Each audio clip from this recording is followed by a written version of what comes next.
एक दिन भाभी कमरे में अकेली बैठी थी। सागर उनके सामने आया और बोला, भाभी क्या आप मुझे शादी के बाद के बारे में सिखा सकती हैं? यह सुनते ही भाभी बहुत डर गई। उसने सागर की ओर देखा। वह अब समझ गई कि सागर उससे क्या चाहता है। वह सागर से कहती है कि वह उसकी भाभी है और ऐसा कुछ नहीं हो सकता। सागर सुनने के मूड में नहीं था। सागर ने भाभी को गले लगा लिया और बोला, भाभी, मुझे नहीं पता कि शादी के बाद रात को क्या करना है। आप मेरा मार्गदर्शन करें। भाभी का चेहरा सफेद पड़ गया। उन्होंने सागर को धक्का दिया और बोली, सागर, तुम क्या बात कर रहे हो? क्या तुम पागल हो? मैं तुम्हारी भाभी हूँ। फिर सागर चुपचाप बैठ गया और भाभी का हाथ पकड़कर बोला, भाभी, प्लीज मेरी बात समझो। आपके अलावा मुझे ये बात कोई नहीं सिखा सकता। भाभी ने सोचा कि अब उन्हें इस स्थिति से निकलने के लिए कुछ करना चाहिए। उसने सागर से कहा, मैं तुम्हारे लिए कुछ नहीं कर सकती। मैं तुम्हारी भाभी हूँ। और वह जानती थी कि उन दोनों के बीच कुछ नहीं हो सकता।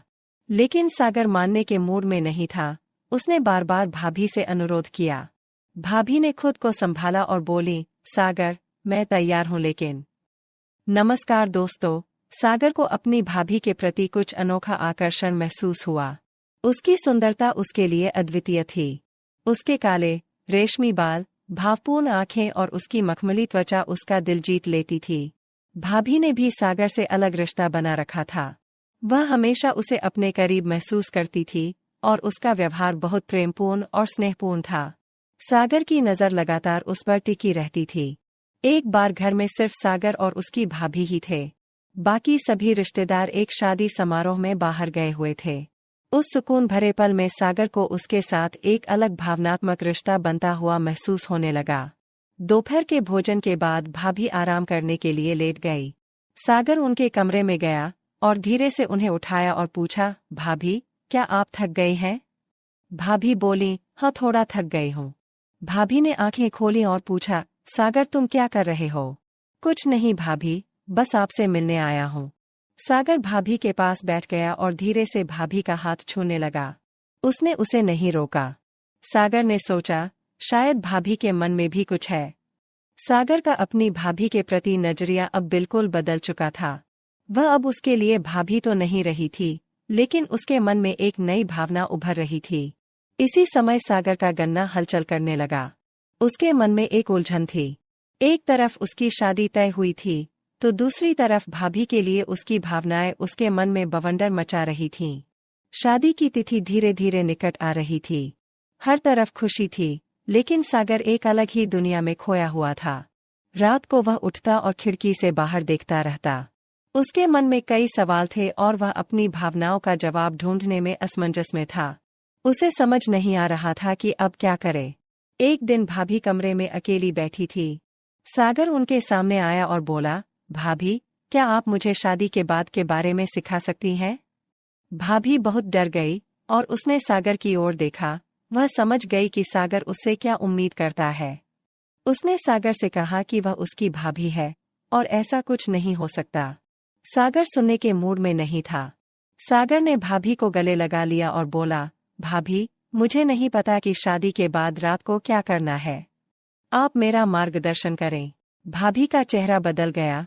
उसने सागर को धक्का दिया और बोली, सागर, तुम क्या बात कर रहे हो? क्या तुम पागल हो? मैं तुम्हारी भाभी हूँ। फिर सागर चुपचाप बैठ गया और भाभी का हाथ पकड़कर बोला, भाभी, प्लीज मेरी बात समझो। आपके अलावा मुझे ये बात कोई नहीं सिखा सकता। भाभी ने सोचा कि अब उन्हें इस स्थिति से निकलने के लिए कुछ करना चाहिए। उसने सागर से कहा, मैं तुम्हारे लिए कुछ नहीं कर सकती। वह जानती थी कि वह उसकी भाभी है और उन दोनों के बीच कुछ नहीं हो सकता। लेकिन सागर मानने के मूड में नहीं था। उसने बार बार भाभी से अनुरोध किया। भाभी ने खुद को संभाला और कहा, सागर, मैं तैयार हूँ। भाभी ने सागर की आंखों में आंखें डालकर उसकी तरफ देखा। उसने गहरी सांस ली और बोली, सागर, मैं तुम्हारे मन की बात समझती हूँ और मैं तुम्हें ये सब सिखाने के लिए तैयार हूँ। लेकिन रात को खाना खाने के बाद मैं तुम्हें सिखाऊंगी। तुम्हें अभी बहुत कुछ सीखना है। यह सुनकर सागर बहुत खुश हुआ।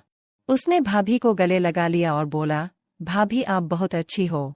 भाभी ने सागर को तो शांत कर दिया, लेकिन उनका लाल ब्लाउज, पीली साड़ी और काला रंग उनकी सुंदरता में एक अनोखा आकर्षण ला देता था। उसकी गोरी त्वचा और काली आंखें सागर को उसकी ओर आकर्षित करती थीं। रात को भाभी सागर के कमरे में आई। उन्होंने सागर को बिस्तर पर लेटा दिया। भाभी ने सागर के गाल पर हाथ रखा और बोली, सागर, आज मैं तुम्हें बहुत कुछ सिखाती हूँ। उसने धीरे से बटन खोल दिया। सागर यह देखकर आश्चर्यचकित रह गया। भाभी अभी भी तरोताजा और आकर्षक लग रही थीं। उसने सागर को अपने पास खींच लिया और उसके कान में कुछ फुसफुसाने लगी। सागर शर्म से लाल हो गया। उसे लगा कि आज उसकी जिंदगी का खास पल है। सागर ने जेब से एक गोली निकली और खा ली। अब वह स्पष्ट रूप से जानता था कि उसे क्या करना है। सागर ने गोली खा ली और उसकी भाभी ने उसे सब कुछ सिखा दिया। लेकिन गोली का असर बढ़ने से उसके शरीर में एक अलग ही ऊर्जा पैदा हो गई। उसकी आंखों में एक विशेष चमक थी। सागर ने भाभी की तरफ देखा और उनकी तरफ बढ़ने लगा। भाभी घबरा गई। उसने सागर को रोकने की कोशिश की, लेकिन उसने कुछ नहीं सुना। उसकी ताकत बढ़ गई और वह अपनी भाभी के काफी करीब आ गया। सागर ने उसमें प्रवेश किया। भाभी को बहुत दर्द हुआ। वो चिल्लाई लेकिन सागर नहीं रुका।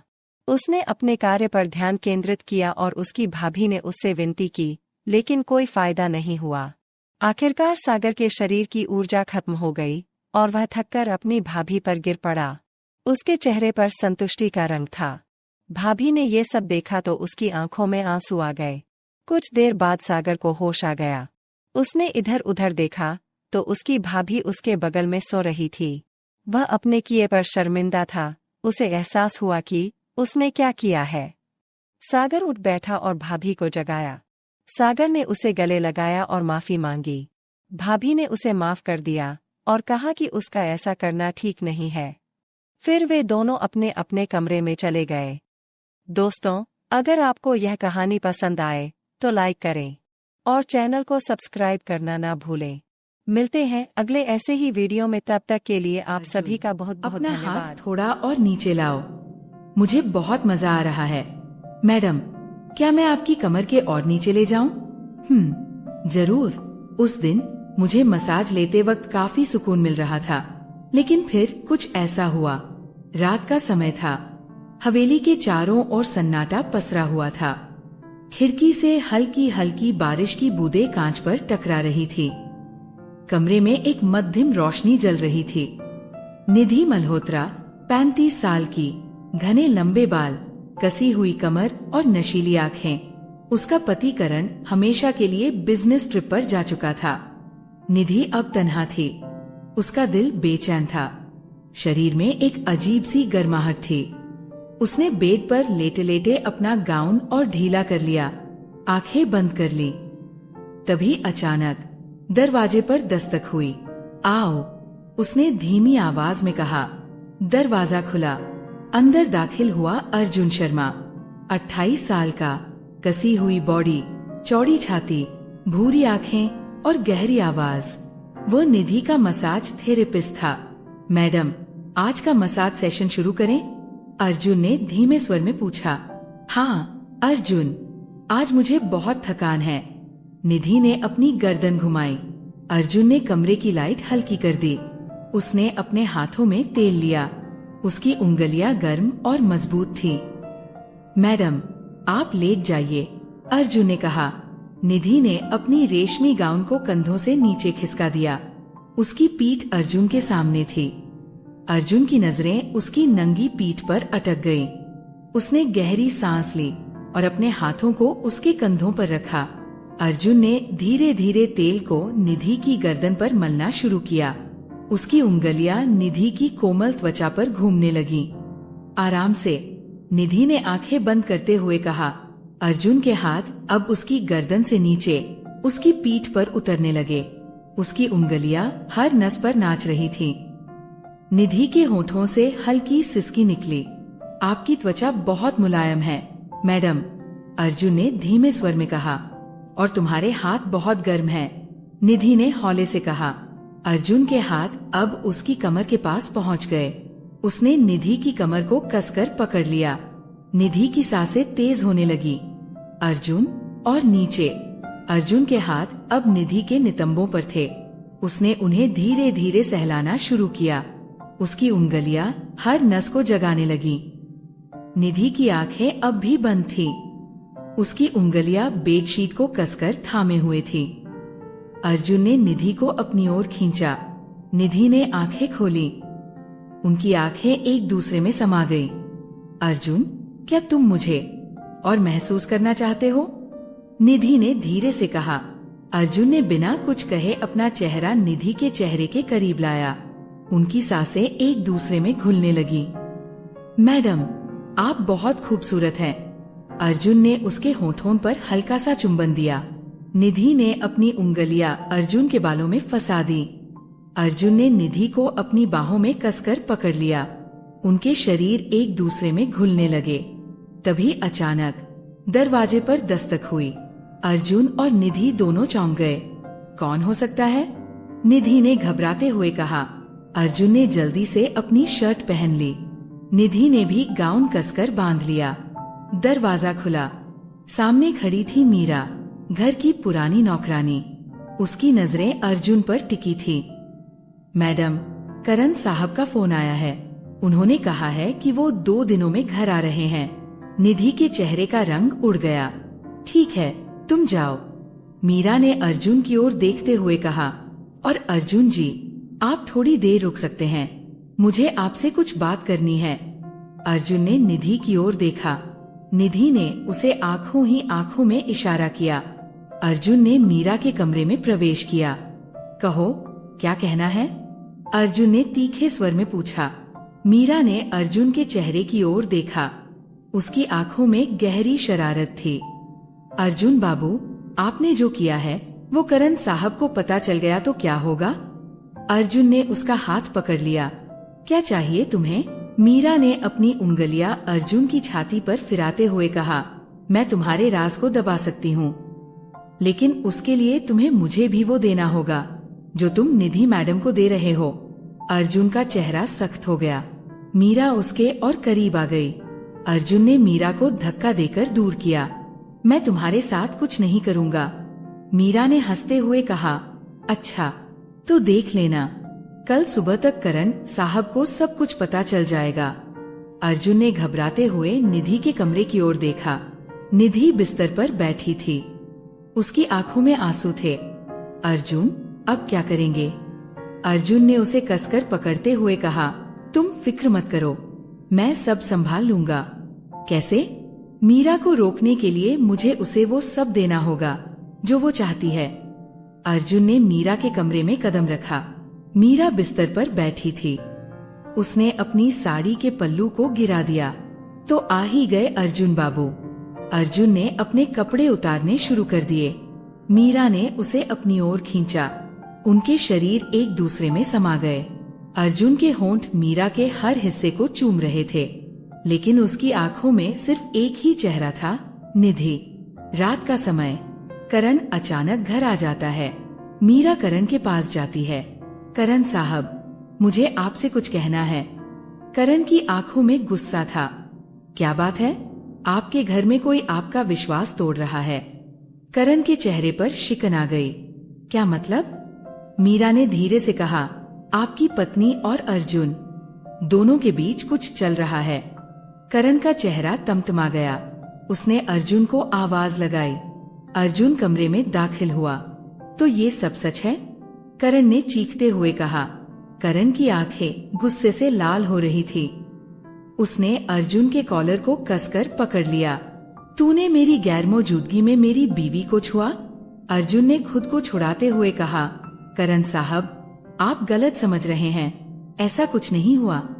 मीरा ने करण के कंधे पर हाथ रखते हुए कहा। मैंने अपनी आंखों से देखा है, ये दोनों बेडरूम में साथ थे। निधि के चेहरे का रंग उड़ गया। उसने अर्जुन की ओर देखा। अर्जुन की आंखें झुकी हुई थीं। करण, ये झूठ है। मीरा झूठ बोल रही है। अर्जुन ने मेरे साथ कुछ नहीं किया। निधि ने अपनी आवाज को मजबूत बनाते हुए कहा। बस, मुझे और कुछ नहीं सुनना। अर्जुन, तुम अभी के अभी इस घर से बाहर निकल जाओ। करण ने अर्जुन को धक्का देते हुए कहा। अर्जुन ने निधि की ओर देखा। उसकी आंखों में बेबसी और गुस्सा दोनों थे, लेकिन वह चुपचाप अपना सामान समेटने लगा। अर्जुन के जाने के बाद करण अपने कमरे में चला गया। मीरा ने धीरे से निधि के पास जाकर कहा, मैडम, अब आपकी रातें और भी तन्हा होंगी। निधि ने गुस्से से उसकी ओर देखा। तूने ये सब क्यों किया? अर्जुन ने तुझे क्या बिगाड़ा था? मीरा हंसते हुए बोली, बिगाड़ा कुछ नहीं, लेकिन जो मैं चाहती थी वो उसने मुझे दिया नहीं, और जब मुझे नहीं मिला तो तुम्हें भी नहीं मिलेगा। निधि के होंठ कांपने लगे, उसकी आंखों में आंसू भर आए। 2 दिन बाद अर्जुन ने निधि को कॉल किया। मैडम, मैं आपको देखना चाहता हूँ, आपसे बात करनी है।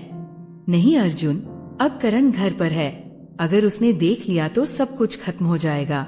निधि, तुम मुझसे प्यार करती हो? अर्जुन ने सीधी बात पूछी। निधि की सांसें थम गईं, उसकी उंगलियां कांपने लगी। हाँ, करती हूँ, लेकिन अब कुछ नहीं हो सकता। करण को सब कुछ पता चल चुका है, लेकिन तुम्हें मीरा का सच भी जानना होगा। वो सिर्फ तुम्हें बर्बाद करना चाहती है, और करण के साथ भी उसका कोई गहरा रिश्ता है। क्या मतलब? निधि ने चौंकते हुए पूछा। मैंने दोनों को कई बार फोन पर बात करते हुए सुना है। मीरा करण के पुराने घर में भी जाती रही है। मुझे शक है दोनों के बीच कुछ चल रहा है। निधि के होश उड़ गए। रात को निधि ने करण के फोन की जांच की। उसने देखा कि मीरा के नाम से कई कॉल्स और मैसेज थे। मुझे तुमसे मिलना है, कल रात तुम्हारे पुराने घर में। मीरा, निधि का खून खौल उठा। उसने अर्जुन को तुरंत कॉल किया। अर्जुन, मुझे तुम्हारी बात पर यकीन हो गया। करण और मीरा के बीच कुछ न कुछ जरूर है, तो फिर तुम मेरे पास आ जाओ, हम दोनों मिलकर सच का पर्दाफाश करेंगे, अर्जुन ने कहा। अगली रात अर्जुन और निधि ने करण का पीछा किया। करण अपने पुराने घर में गया। निधि और अर्जुन छिपकर खिड़की से देख रहे थे। अंदर करण और मीरा एक दूसरे के बेहद करीब थे। करण ने मीरा के बालों में हाथ फेरा और कहा, अब जब अर्जुन जा चुका है तो हमारी रातें और भी हसीन हो जाएंगी। मीरा ने करण की शर्ट के बटन खोलते हुए कहा, मुझे तुम्हारा ये पागलपन बहुत पसंद है, लेकिन तुम्हारी बीवी की आंखों में वो जलन और भी अच्छी लगती है। करण ने मीरा को बाहों में भर लिया और दोनों एक दूसरे में समा गए। निधि के पैरों तले जमीन खिसक गई। अर्जुन ने निधि का हाथ कसकर पकड़ लिया।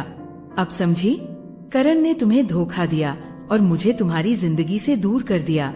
निधि अब बर्दाश्त नहीं कर सकती थी।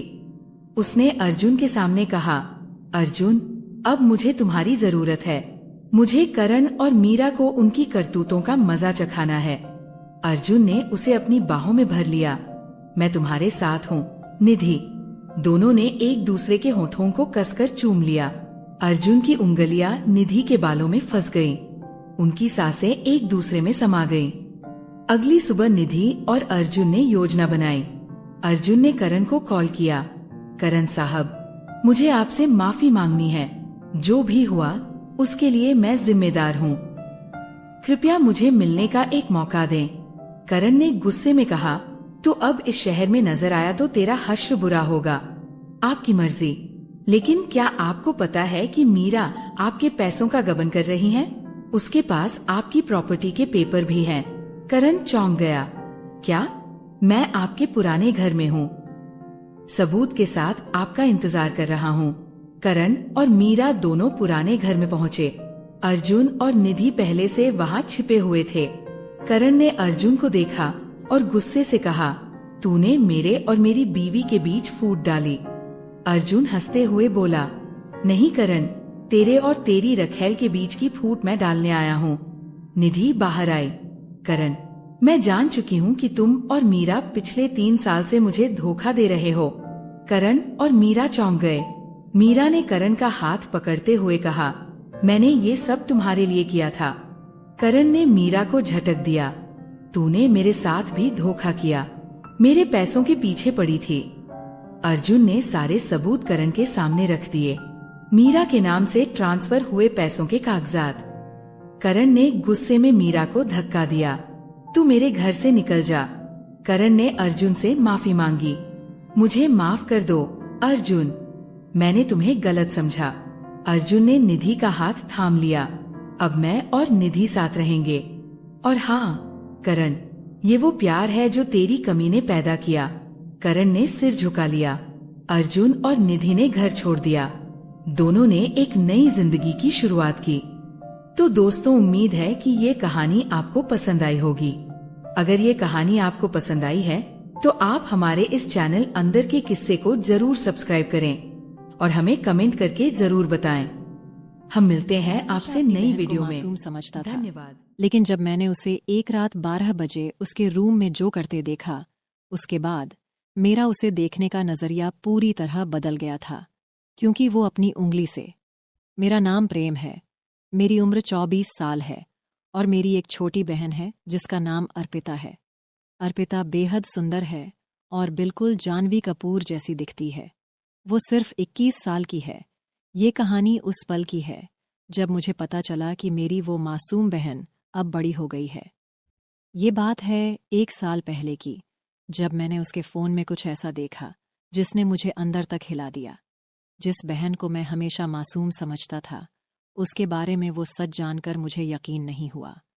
ये कहानी उसी पल से शुरू होती है जब मैंने अपनी बहन के बारे में वो राज जाना जिसने हमारी जिंदगी बदल कर रख दी। गर्मी की रात थी, हवा जैसे थम सी गई थी और मेरे कमरे में पड़े बिस्तर पर सोने में भी मुश्किल हो रही थी। प्यास के मारे मेरी नींद खुल गई और जैसे ही मैंने पानी की बोतल उठाने की कोशिश की, पता चला कि वो खाली थी। वक्त देखा तो रात के ठीक 1 बज रहे थे। नींद की खुमारी में मैं रसोई की ओर बढ़ा, जहां पानी की ठंडी बोतलें रखी होती थीं। तरफ जाते हुए मैंने देखा कि मेरी बहन अर्पिता के कमरे की लाइट जल रही थी। ये देखकर मैं थोड़ा हैरान हुआ, क्योंकि अर्पिता हमेशा सोते वक्त लाइट बंद करके सोती थी। हमारे घर में ये नियम था कि सभी को सोते समय लाइट बंद रखनी चाहिए और अर्पिता इस नियम का सबसे ज्यादा पालन करती थी। मैंने सोचा कि शायद वो लाइट बंद करना भूल गई होगी। अपनी बोतल में पानी भरते हुए मैंने मन ही मन सोचा कि उसकी लाइट बंद करके उसे आराम से सुला दूं। जैसे ही मैं उसके कमरे का दरवाज़ा खोलने लगा, एक अजीब सी बेचैनी मेरे अंदर घर कर गई। क्या अर्पिता जाग रही होगी या फिर वो सिर्फ नींद में लाइट छोड़कर सो गई होगी? दरवाज़ा खुलते ही जो मैंने देखा उसने मुझे अंदर तक हिला दिया। अर्पिता अपने बिस्तर पर बैठी थी। उसके चेहरे पर एक गंभीरता थी और वो अपने फ़ोन की स्क्रीन में कुछ देखने में पूरी तरह मग्न थी। रात के इस समय, जब हर कोई गहरी नींद में था, अर्पिता का यूं जागना और फ़ोन पर इस तरह से कुछ देखना बेहद अजीब लगा। जैसे ही मेरी नज़र उस पर पड़ी, उसने फटाफट फ़ोन को छुपा लिया और उसकी आंखों में डर की एक झलक साफ दिखी। उसकी ये हरकत इतनी अप्रत्याशित थी कि मैं एक पल के लिए समझ नहीं पाया कि क्या कहूँ। अर्पिता, जो हमेशा शांत और संयमित रहती थी, उसके चेहरे पर इस वक्त चिंता और घबराहट की लकीरें साफ नजर आ रही थीं। मैंने धीरे से पूछा, अर्पिता, सब ठीक है? इतनी रात गए जाग रही हो? अर्पिता ने एक झटके में जवाब दिया, हाँ, बस नींद नहीं आ रही थी। लेकिन उसकी आवाज में जो कंपकंपी थी, उसने मेरी जिज्ञासा को और बढ़ा दिया। वो मुझसे कुछ छुपा रही थी, लेकिन क्या? ये जानने की ललक अब मेरे दिल में गहराती जा रही थी। मैंने सोचा कि शायद ये कोई मामूली बात हो, लेकिन उसके चेहरे की हवाइयाँ कुछ और ही कह रही थीं। इस रात की शुरुआत ने मेरे मन में कई सवाल खड़े कर दिए थे। अर्पिता के इस रहस्यमयी व्यवहार का राज क्या था? क्या वो किसी परेशानी में थी या फिर वो कुछ ऐसा कर रही थी जिसे वो मुझसे या परिवार से छुपाना चाहती थी? उस रात के बाद से अर्पिता का वो विचित्र व्यवहार मेरे मन से हट ही नहीं रहा था। हर बार जब मैं उसे देखता, उसकी वो घबराई हुई नज़रें मुझे याद आ जातीं। मेरे मन में एक सवाल उभर रहा था कि आखिर वो रात के अंधेरे में ऐसा क्या कर रही थी जो उसे मुझसे छुपाना पड़ा। कुछ दिनों बाद जब एक मौका मिला और अर्पिता अपने कमरे में नहीं थी, मैंने उसका फ़ोन उठाया। मेरा इरादा सिर्फ ये जानने का था कि आखिर वो किस चीज़ से परेशान है। कहीं उसे कोई परेशानी तो नहीं? कहीं कोई उसे तंग तो नहीं कर रहा? मेरा दिल इस बात को जानने के लिए बेचैन था। फ़ोन का लॉक कोड मुझे पहले से ही पता था, इसलिए उसे खोलने में कोई दिक्कत नहीं हुई। जब मैंने उसकी फ़ोन की गैलरी, मैसेज और ऐप्स देखे, तो कुछ खास हाथ नहीं लगा। सब कुछ सामान्य था, ऐसा कुछ भी नहीं मिला जो उसकी उस रात की हरकत को समझा सके। लेकिन फिर मैंने सोचा कि शायद उसकी इंटरनेट हिस्ट्री में कुछ हो। जब मैंने उसके क्रोम ब्राउज़र की हिस्ट्री चेक की तो जो कुछ मैंने देखा उसने मुझे हिलाकर रख दिया। मेरी 17 साल की प्यारी बहन, जो हमेशा मासूम और शांत दिखती थी, उसकी ब्राउज़र हिस्ट्री ने कुछ और ही कहानी बताई। वो चीज़ें जो उसने सर्च की थीं और जो वीडियो उसने देखी थीं, वो उसकी उम्र के लिए बिल्कुल भी उपयुक्त नहीं थीं। मैंने सोचा कि कहीं मैंने कुछ गलत देख तो नहीं लिया, लेकिन बार बार देखने पर भी वही परिणाम मिला। उसने कुछ ऐसे विषयों को सर्च किया था जिन्हें जानने की उसकी उम्र नहीं थी। मेरे दिल में एक अजीब सी घबराहट होने लगी। क्या मेरी बहन किसी गलत संगत में पड़ गई है? या फिर उसे किसी ने ऐसा करने के लिए मजबूर किया है? उसके ये ऑनलाइन गतिविधियां उसके मन में कौन से सवाल उठा रही हैं? उसकी ये हिस्ट्री देखकर मैं समझ नहीं पा रहा था कि इस बारे में क्या सोचूं और क्या करूं। मैंने फ़ोन को वापस उसकी जगह रख दिया, लेकिन मेरा मन शांत नहीं था। मैंने फैसला किया कि अब मुझे इस बारे में गहराई से सोचना होगा। ये सवाल कि आखिर मेरी बहन ने क्यों और कैसे ये सब सर्च किया, मेरे दिमाग में घूमता रहा। अब ये रहस्य और गहराता जा रहा था। जब मैंने अर्पिता की ब्राउज़र हिस्ट्री देखी थी, तब से ही मेरे मन में एक अजीब सी बेचैनी थी। मेरी मासूम बहन को ऐसी चीज़ों में क्यों और कैसे रुचि हुई? ये सवाल मुझे सोने नहीं दे रहा था। मुझे पता था कि इस रहस्य का कोई गहरा कारण है, जिसे समझना ज़रूरी है। मैंने अर्पिता के व्यवहार पर ध्यान देना शुरू किया और उसकी बातों में एक बदलाव देखा। वो अक्सर अपनी एक खास सहेली के बारे में बात करती थी, जिसे मैं पहले कभी नहीं जानती थी। उसका नाम सुनकर ही मेरे दिल में एक अजीब सी आशंका होने लगी। मैंने सोचा कि हो न हो, अर्पिता की इस नई आदत के पीछे उसी का हाथ है। एक दिन मैंने अर्पिता से उसकी उस सहेली के बारे में सीधे बात करने का फैसला किया। मैंने उससे हल्के फुल्के अंदाज में पूछा, तुम्हारी वो नई सहेली कौन है? तुम्हारे साथ हमेशा उसका जिक्र सुनती हूँ। अर्पिता ने थोड़ा हिचकिचाते हुए बताया, वो मेरी क्लास में नई आई है, काफ़ी मस्तीखोर है और बहुत बातें करती है। मुझे उसकी बातों से ज़्यादा कुछ नहीं पता चला, लेकिन मेरी छठी इंद्री ने कहा कि ये वही लड़की है जिसने अर्पिता को गलत रास्ते पर धकेला है। कुछ दिनों बाद मैंने अर्पिता के फ़ोन की हिस्ट्री को फिर से खंगालने की सोची, इस बार और गहराई से। मैंने कुछ और भी चौंकाने वाले सबूत पाए। अर्पिता की सहेली ने उसे कुछ ऐसे वीडियो दिखाए थे जो उसकी उम्र और समझ से परे थे। ये वो वीडियो थे जो किसी भी नासमझ किशोरी के लिए सही नहीं थे। इसके अलावा मैंने ये भी देखा कि वो सहेली अर्पिता को सिर्फ वीडियो दिखाने तक ही सीमित नहीं थी। वो एक बहुत ही बिगड़ी हुई लड़की थी, जिसे सही गलत की कोई परवाह नहीं थी। वो लड़कों को फंसाने और उनके साथ गलत काम करने में भी माहिर थी। उसने अर्पिता को ऐसे कई किस्से बताए थे जो अर्पिता के मासूम दिमाग को विचलित कर रहे थे। ये सब जानकर मेरा दिल टूट गया। मेरी मासूम बहन, जिसे मैं हमेशा सही रास्ते पर चलने की सलाह देती थी, इस तरह की गंदी आदतों में फंस चुकी थी। और इसका कारण थी वो सहेली, जो उसे अपने जैसा बनाना चाहती थी। अब मुझे अर्पिता को इस दलदल से बाहर निकालना था।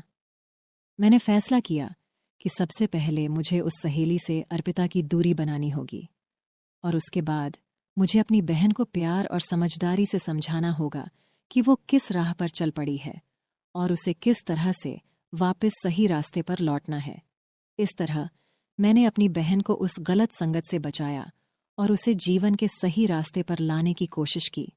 ये सफ़र आसान नहीं था, लेकिन मेरा प्यार और समझ ही उसकी ढाल बने। अंत में अर्पिता ने उस सहेली से दूरी बना ली और अपनी गलतियों से सीखा। ये अनुभव हमारे रिश्ते को और मजबूत बना गया। इस कहानी से हमें ये सीखने को मिलता है कि गलत संगत कितनी जल्दी और आसानी से हमें गलत रास्ते पर ले जा सकती है, लेकिन अगर परिवार का सहारा और समझदारी हो तो कोई भी राह मुश्किल नहीं एक होती। दिन सुबह का समय था, भाई काम पर गया था और भाभी ने मुझे नाश्ता दिया और कहा, मैं नहा कर आती हूँ। तब तक मैंने नाश्ता कर लिया और टीवी देखने बैठ गया। तभी भाभी ने मुझे आवाज़ दी, गणेश, मेरे कपड़े दे दो, मैंने टेबल पर रख दिए हैं। मैंने उसकी ड्रेस उठाई और वहां उसका अंडरवियर भी था। मैं उस वक्त थोड़ा असमंजस में था, लेकिन उसे कपड़े देते समय मैं सावधान था, क्योंकि भाभी का सम्मान करना जरूरी था। हालांकि मेरे मन में कुछ बदलाव आया। मैं उसका रूप देखने लगा, मानो वो मेरे सामने खड़ी हो। उसने मुझे फिर आवाज दी और मैं बाथरूम की ओर चला गया। उसके कपड़े उसे दे दिए। उसने फिर से दरवाजा बंद कर दिया और मैं वहीं रुक गया। मैं दरवाजे के छेद से अंदर देखने के लिए उत्सुकता से उठ खड़ा हुआ। यह कोई नहीं था, बस हम दोनों ही थे। भाभी नहा चुकी थी और अपने कपड़े बदल रही थी। मैं सिर्फ उसका पिछला हिस्सा ही देख पा रहा था। कुछ देर बाद वह बाहर आई और, नमस्कार दोस्तों, मेरा नाम गणेश है। ये तब की बात है जब मैं 11 साल का था। मैं बहुत छोटा था जब मैं गर्मी की छुट्टियों में भाई के पास गया था। जब मैं 10वीं क्लास में था तो मेरी भाभी थोड़ी मोटी थी, लेकिन वो बहुत गोरी लग रही थी। वो हर वक्त छोटे कपड़े पहनती रहती थी। पूरे दिन घर पर सिर्फ मैं और भाभी ही होते थे, क्योंकि भाई काम पर जाता था। मैं और भाभी बचपन से ही बहुत फ्री रहते थे। वे मेरे बारे में सब कुछ जानती थी, तो वह मुझे अपने पास पकड़ लेती और गले लगा लेती। हम हर दिन ऐसा करते थे। लेकिन अब मैं बड़ा हो गया था और मुझे उसकी बाहों में बहुत अच्छा महसूस होता था। जब वह मुझे गले लगाती थी तो मेरा साथी बड़ा हो जाता था। फिर मैंने तुरंत उसे गले लगा लिया और मजे लेने लगा। मैं एक दिवस उत्सव के लिए उनके पास गया था। कुछ दिन बीत गए। एक दिन सुबह हो गई। भाई काम पर गए थे और भाभी ने मुझे नाश्ता दिया और कहा, मैं नहा कर आती हूँ। तब तक मैंने नाश्ता कर लिया और टीवी देखने बैठ गया। तभी भाभी ने मुझे आवाज दी, गणेश, मेरे कपड़े दे दो, मैंने टेबल पर रख दिए हैं। मैंने उसकी ड्रेस उठाई और वहां उसका अंडरवियर भी था। मैं उस वक्त थोड़ा असमंजस में था, लेकिन उसे कपड़े देते समय मैं सावधान था, क्योंकि भाभी का सम्मान करना जरूरी था। हालांकि मेरे मन में कुछ बदलाव आया था। मैं उसका रूप देखने लगा, मानो वो मेरे सामने खड़ी हो। उसने मुझे वापस बुलाया और मैं बाथरूम की ओर चला गया। उसके कपड़े उसे दे दिए। उसने फिर दरवाजा बंद कर दिया और मैं वहीं रुक गया। मैं दरवाजे की दरार से अंदर देखने के लिए उत्सुकता से उठ खड़ा हुआ। वह कोई नहीं था, बस हम दोनों ही थे। भाभी नहा रही थी और अपने कपड़े बदल रही थी। मैं सिर्फ उसका पिछला हिस्सा ही देख पा रहा था। कुछ क्षण बाद वह बाहर आई और मुझसे बोली, गणेश, तुम भी नहा लो।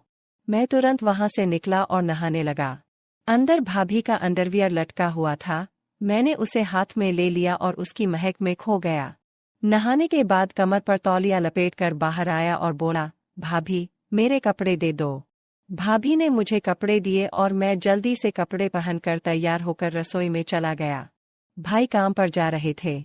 भाभी रसोई में दोपहर का खाना बना रही थी। जब मैं वहां पहुंचा तो उसने मुझे गले लगा लिया। उस वक्त मैं उसके करीब रहकर खुश था। मेरे मन में कहीं न कहीं ऐसा होने लगा। मैंने उससे पूछा, क्या मैं कोई मदद कर सकता हूँ? उसने उत्तर दिया, नहीं, तुम यहीं चुपचाप बैठे रहो। फिर वह बातें करती, हंसती खेलती, खाना बनाती। दोपहर के भोजन के बाद हम बिस्तर पर चले गए। भाभी चादर ओढ़कर सो गई और बोली, गणेश, तुम भी मेरे साथ सो जाओ, मैं आज बहुत थक गई हूँ। उसकी आवाज में कुछ खास था और उस पल कई सवाल खड़े हो गए। वो बोली, बदन भी बहुत दर्द कर रहा है।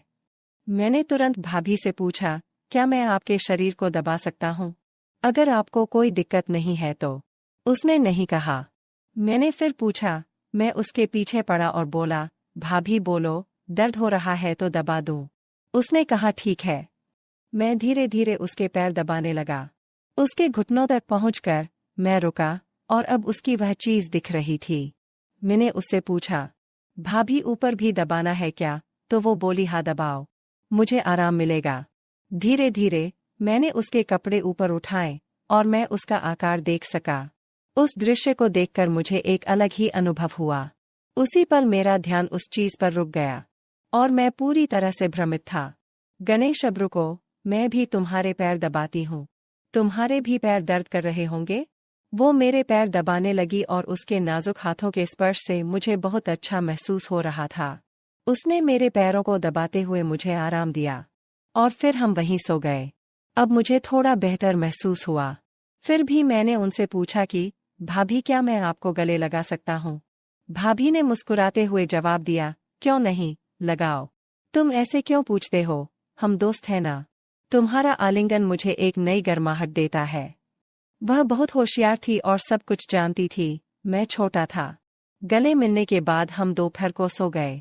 दोपहर को हम अच्छी नींद सोए और शाम को जाग गए। सब बातों का ध्यान रखा गया, क्योंकि शाम को मेरे भैया आ रहे थे। भैया काम से आए और हमने खाना खाया। भाभी ने कुछ खास पकवान बनाए थे, जिससे सबके चेहरे खिले हुए थे। वहाँ का पूरा माहौल खुशियों से भरा हुआ था। भाभी ने मेरे भाई के लिए बिस्तर नीचे हॉल में लगा दिया। उसके बाद मैं भाभी के साथ बिस्तर पर सो गया। चूंकि हम दोपहर में अच्छी नींद लेते थे, इसलिए हमें रात में नींद नहीं आती थी। रात के 2 बजे थे, फिर भी मुझे नींद नहीं आ रही थी। भाभी एक करवट से दूसरे करवट पर सो रही थी, लेकिन उसे भी नींद नहीं आ रही थी। कमरे में एक छोटा सा लाल बल्ब जल रहा था और बाकी कमरा अंधेरे में डूबा हुआ था। उस शांत वातावरण में हमारे मन में विचारों की लहरें दौड़ रही थीं। एक दूसरे के करीब होने के कारण उस पल का रहस्य हमारे दिमाग में घूम रहा था। मियाँ और भाभी अंधेरे में जाग रहे थे। उसने मुझसे कहा, शांत रहो गणेश, शोर मत करो, सुबह के 3 बजे है। और फिर वो सो गई। सुबह हम देर से उठे। भैया उसे जगाने आए और बोले, जल्दी उठो, मैं काम पर जा रहा हूँ। हम उसकी आवाज़ सुनकर जाग गए और कुछ ही देर में नहाकर तरोताज़ा हो गए। भाभी ने मेरे लिए कुछ खास व्यंजन बनाए थे, ताकि हमारे दिन की शुरुआत अच्छी हो। मेरे पसंदीदा भोजन की महक ने रसोई में एक विशेष माहौल बना दिया। और वो मुस्कुराकर मुझसे बोली, चलो अब नाश्ता कर लेते हैं। उसने मुझे चाय और नाश्ता दिया और फिर नहाने चली गई। नाश्ता करते समय मुझे रात की घटनाएं याद आ रही थीं और सोचा कि क्यों न दोपहर को भाभी से इस बारे में बात की जाए। तभी भाभी ने मुझे अपने कपड़े देने के लिए बुलाया। मैं उसके पास कपड़े ले गया और हमेशा की तरह दरवाजे की दरार से उसे कपड़े बदलते हुए देखा। नहाने के बाद भाभी खाना बना रही थी। मैंने उससे पूछा, भाभी खाना हुआ क्या? उन्होंने जवाब दिया, हाँ, थोड़ा सा बाकी है। फिर हमने खाना खाया और आराम करने के लिए बिस्तर पर चले गए। मैं और भाभी एक ही चादर में सो गए। उसने मुझे गले लगाया, मैंने भी उसे कसकर गले लगाया। मैंने भाभी की तरह उसकी तरफ देखा और कहा, क्या मैं एक पूछ सकता हूँ? उसने सोचते हुए कहा, पूछो। मैंने आगे कहा, भाभी, रात को पति पत्नी क्या करते हैं? भाभी ने मुस्कुराकर जवाब दिया, कुछ नहीं करते। फिर बोली, पति पत्नी जो करते हैं वही करते हैं। जब तुम बड़े हो जाओगे या शादी कर लोगे तब तुम्हें समझ आएगा। लेकिन फिर भी तुम्हें बताती हूँ, पति और पत्नियां वही करते हैं जो जानवर करते हैं। उस दिन कुत्ता और कुतिया जो करते थे, वैसा ही पति पत्नी करते हैं। मैंने उनसे पूछा, अरे भाभी, ये क्या सिर्फ पति पत्नी के लिए है? उसने जवाब दिया, नहीं, कोई भी कर सकता है, लेकिन इसे निजी रखना महत्वपूर्ण है। यह एक रहस्य है, अगर किसी को पता चल गया तो बड़ी बदनामी हो सकती है। मैंने थोड़ा आश्चर्य से पूछा, क्या ऐसा हो सकता है? उसके बाद मैंने विषय बदलते हुए कहा, भाभी, क्या आज हम कोई नई चीज कर सकते हैं? क्योंकि आज मुझे नींद नहीं आ रही है। तो वो मुस्कुराकर बोली, कोई बात नहीं, चलो ऐसे ही लेटे रहते हैं। फिर हम गले मिले। मैंने उन्हें कसकर पकड़ लिया और कहा, भाभी आप भी मुझे कसकर गले लगा लो। वो तुरंत मेरी बाहों में आ गई। फिर एक अनोखा जादू हुआ। उस क्षण मुझे एक अपूर्व आनंद की अनुभूति हुई। हमारे हाथ एक दूसरे के चारों ओर घूम रहे थे और बीच में उन मधुर क्षणों में हमें बहुत विशेष महसूस हुआ। हम एक दूसरे की बाहों में खो गए। मेरा साथी सख्त हो रहा था और मुझे बाथरूम जाना था। मैंने भाभी से कहा, भाभी, मुझे बाथरूम जाना है। उसने भी मुझसे कहा, चलो मुझे भी जाना है। हम दोनों एक साथ बाथरूम गए। फिर मैंने मन में ठान लिया कि भाभी को अपने साथी के दर्शन दिखाऊंगा। भाभी बाथरूम में जाकर बाहर आई और फिर मैं अंदर चला गया और भाभी से बोला, भाभी, मेरी संवेदनशील जगह पर थोड़ा दर्द हो रहा है। उसने कहा, क्या हुआ? मैंने कहा, जगह बहुत तंग है। वो बोली, ठीक है, दिखाओ। मैंने तुरंत चेन नीचे कर दी और अपने साथी को दिखाया। वो बोली, कहाँ दर्द होता है? मैंने कहा, आगे हल्की सी जलन होती है। उसने कहा, अरे तुमने मिर्च खाई थी क्या? फिर वो तेल लेकर आई और बोली, इसे लगाओ। मैंने कहा, तुम लगाओ, मुझे बहुत जलन हो रही है। वह मुस्कुराई और बोली, ठीक है, अच्छे से सो जाओ, फिर जलन नहीं होगी। उसकी आवाज में एक मिठास थी जो मुझे शांत कर रही थी।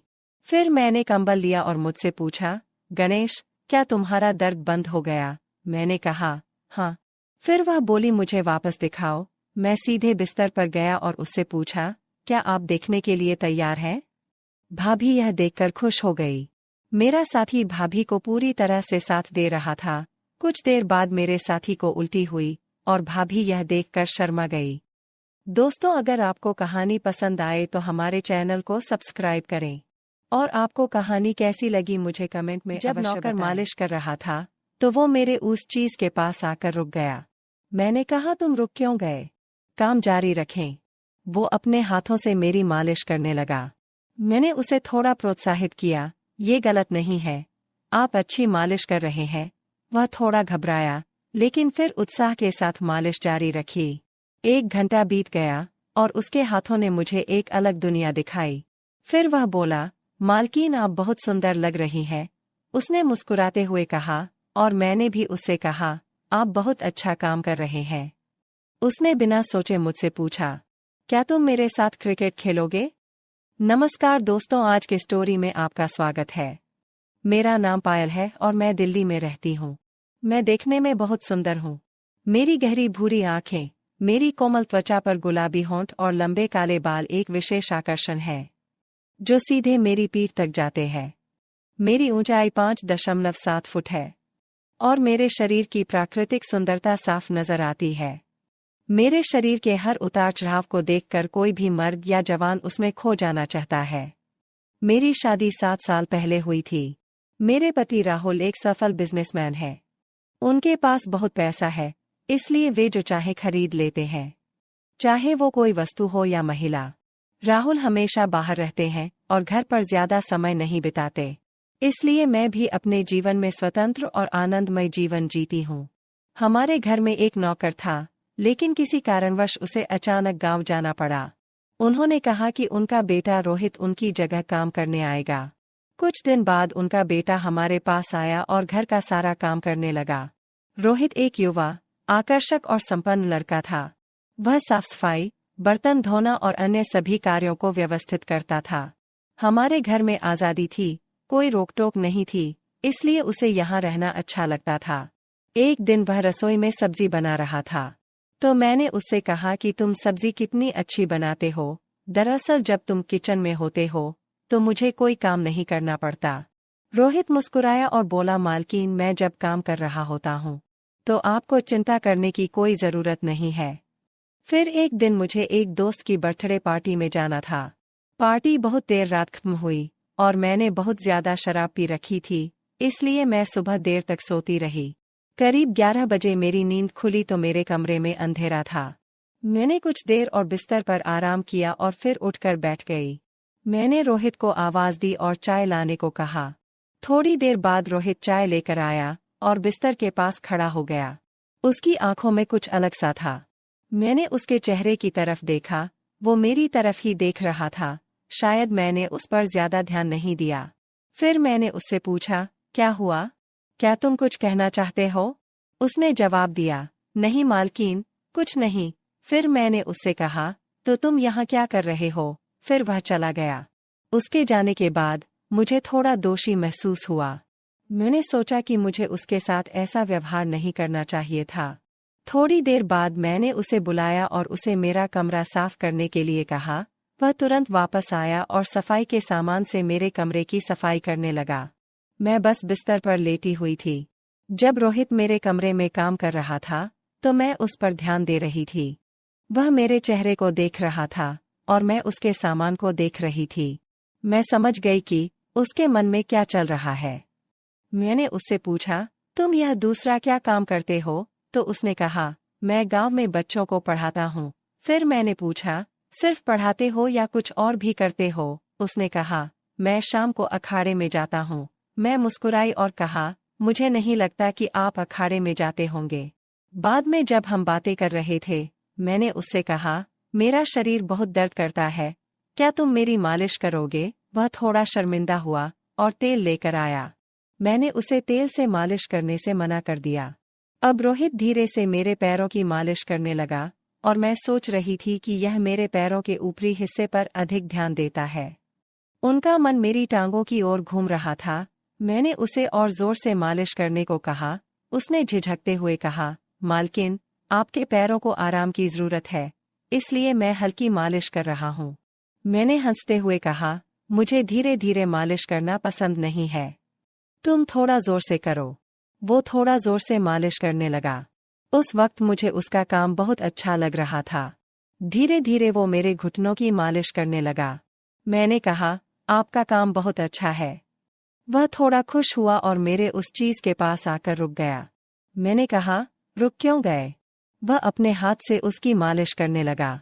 मैंने उसे थोड़ा हौसला दिया, ये गलत नहीं है, तुम अच्छी मालिश कर रहे हो। वह थोड़ा शर्माया, लेकिन फिर मुस्कुराहट और उत्साह के साथ मालिश करने लगा। जैसे जैसे टाइम बिता, उसके हाथ थोड़े अधिक आश्वस्त हो गए। एक अद्भुत एहसास हमारे मन में आया। 1 घंटा बीत गया और उसके हाथों ने मुझे एक अलग दुनिया दिखाई। मालकिन, तुम बहुत सुंदर लग रही हो, उसने मुस्कुराते हुए कहा। मैं मुस्कुराई और मैंने उससे कहा कि तुम बहुत अच्छा कर रहे हो। उसने बिना सोचे मुझसे पूछा, क्या तुम मेरे साथ क्रिकेट खेलोगे? मैंने मुस्कुराते हुए उससे कहा, हाँ, खेलूंगी, जिसका मैं लंबे समय से इंतजार कर रही थी। अब उसने खेल शुरू कर दिया। मुझे इस खेल में बहुत मजा आ रहा था। खेल कर वह थका हुआ लग रहा था। फिर मैंने उसे थोड़ा आराम करने की कहा। हमारे एक साथ समय बिताने के कारण मुझे अपने पति के अलावा एक अलग दुनिया का अनुभव हुआ। हमारा रिश्ता एक विशेष स्तर पर चला गया। पहले मैंने उसे एक दोस्त के रूप में देखा, लेकिन उसकी मालिश से मुझे बहुत संतुष्टि मिली। उसके साथ बातचीत बढ़ती गई और एक बात स्पष्ट हो गई, हमारे द्वारा की गई बातों के कारण हमारे रिश्ते में भावनाएं और गहरी हो गईं। एक दिन मैंने उससे पूछा, आपकी और क्या रुचि है? उसने उत्तर दिया, मालकिन, मैं आपको कुछ बताना चाहता हूँ। उसके चेहरे पर एक गंभीर भाव था। मैंने उस पर कुछ ध्यान देना जारी रखा। उसने कहा, मेरा सपना एक महान शिक्षक बनना और बच्चों को ज्ञान प्रदान करना है। मैंने देखा कि वह अपनी आकांक्षाओं को कितना महत्व देता था। मैंने उसे और प्रोत्साहित किया, लेकिन उस सपने को हासिल करने के लिए कड़ी मेहनत करनी होगी। हमने एक अनूठी बातचीत शुरू की। उन्होंने बताया कि उनके सपने और उनके काम करने का तरीका कितना महत्वपूर्ण था। उस पल से हमारा भावनात्मक जुड़ाव हो चुका था। उसकी चाहत ने मुझे एक नई प्रेरणा दी। इस तरह हमारा जीवन साथ साथ चलता रहा। एक दिन मुझे एहसास हुआ कि मैं उससे प्यार करती हूँ। मुझे चिंता थी कि यह एक भ्रम हो सकता है।